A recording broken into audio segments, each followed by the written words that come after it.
Otis Williams, the group's sole surviving founding member, opened up about their hit song My Girl, which just turned 60. On December 21, 1964, the Temptations released what is now considered to be one of the greatest love songs ever recorded. Smokey Robinson and Ronald White wrote and produced the classic Motown melody My Girl. It went on to become the group's first #1 single. It's now part of the National Recording Registry.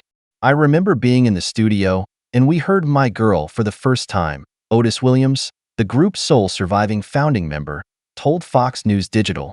I was in the control room where Smokey was doing the producing, and I said, "Smoke, I don't know how big a record this is going to become."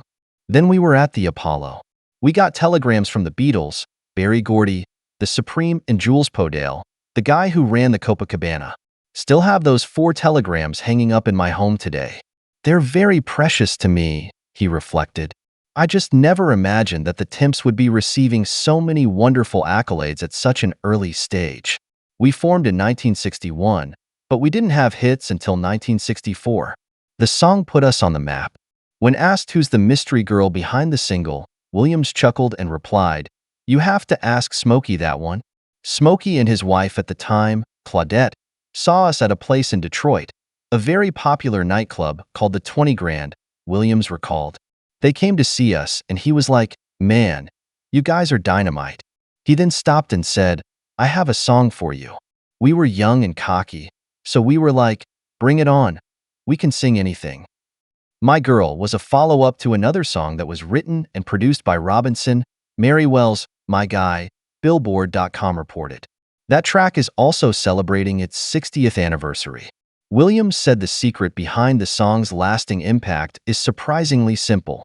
It's got such a broad meaning, he explained. It's a song that resonates with any life event. When fathers give away their daughters at their weddings, that will always be his girl in a sense. When a guy falls in love with a young lady, he'll say, "That's my girl." It's got a lot of different meanings, and it gives a wide range of feelings. It's not just relegated to a guy and a girl.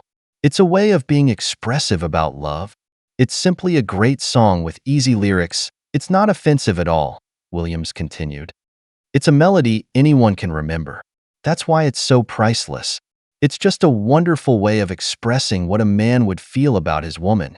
And that's what Motown believed in, having great songs with beautiful lyrics that aren't offensive to anyone. And there's a lot that today's artists can learn from his generation, Williams insisted. Look, I always tell people that the one thing that's constant in life is change, he explained. I try not to knock anybody in their endeavors wanting to make their bones in show business. But I have to say this, I'm not impressed with some of the stuff I hear on the radio today. When I hear the lyrics, I hear cussing, said Williams. I'm hearing a lot of degrading language. Now, I believe in freedom of speech, but it's very reflective of where we are as a society today. You shouldn't be hearing cussing on the radio. I believe in great lyrics, lyrics that aren't offensive and will resonate with anyone, he shared. That's why Motown was so great.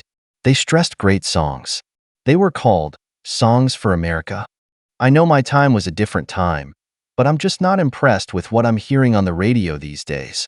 I don't know what happened when things have gotten so relaxed that you can hear cussing or people talking about doing very naughty things to women. Kids shouldn't be hearing that. At age 83, Williams has zero plans to slow down as a performer.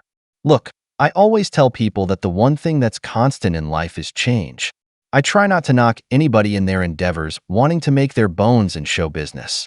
But I have to say this, I'm not impressed with some of the stuff I hear on the radio today. Otis Williams. God has blessed me to be doing this for 64 years, he shared. I feel being in show business is special. You can reach so many people. You can give them hope.